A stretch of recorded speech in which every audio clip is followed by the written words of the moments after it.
What is performance and what has it got to do with neighboring rights?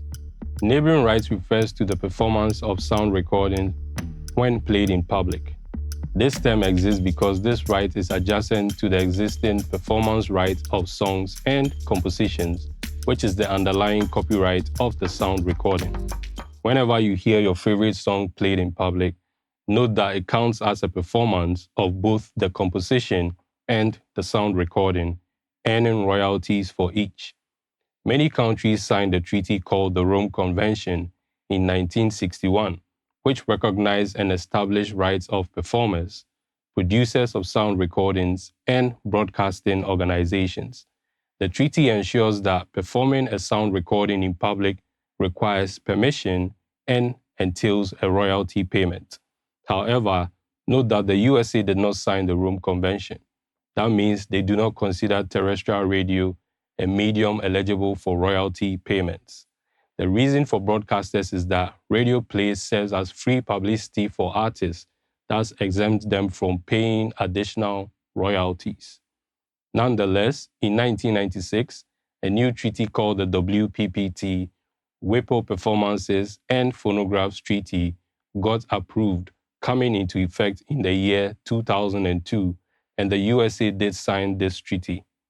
The WPPT expanded neighboring rights to include digital broadcast and non-interactive streaming platforms like Pandora, SiriusXM, and others, making performances of sound recordings subject to royalty payments. Who is eligible to receive neighboring rights royalties?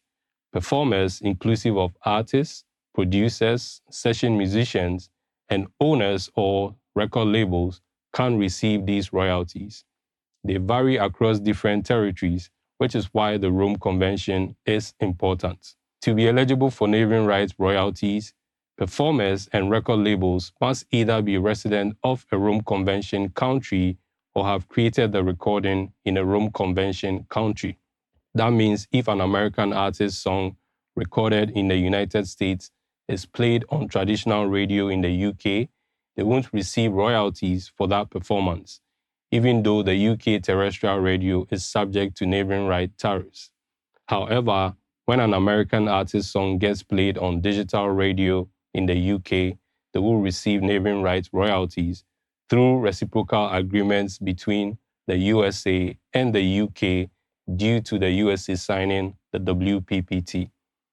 Note that the CMO Sound Exchange is leading efforts to change this through its Fair Trade of Music campaign launched in the year 2020.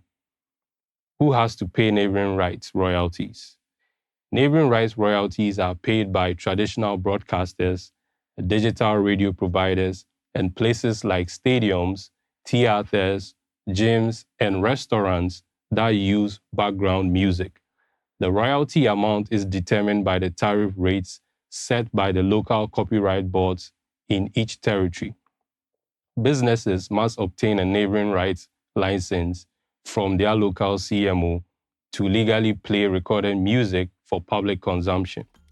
The name is Collector, and this is the end of part 1. If this information has been helpful to you, share it with other creatives. Follow this channel for part 2.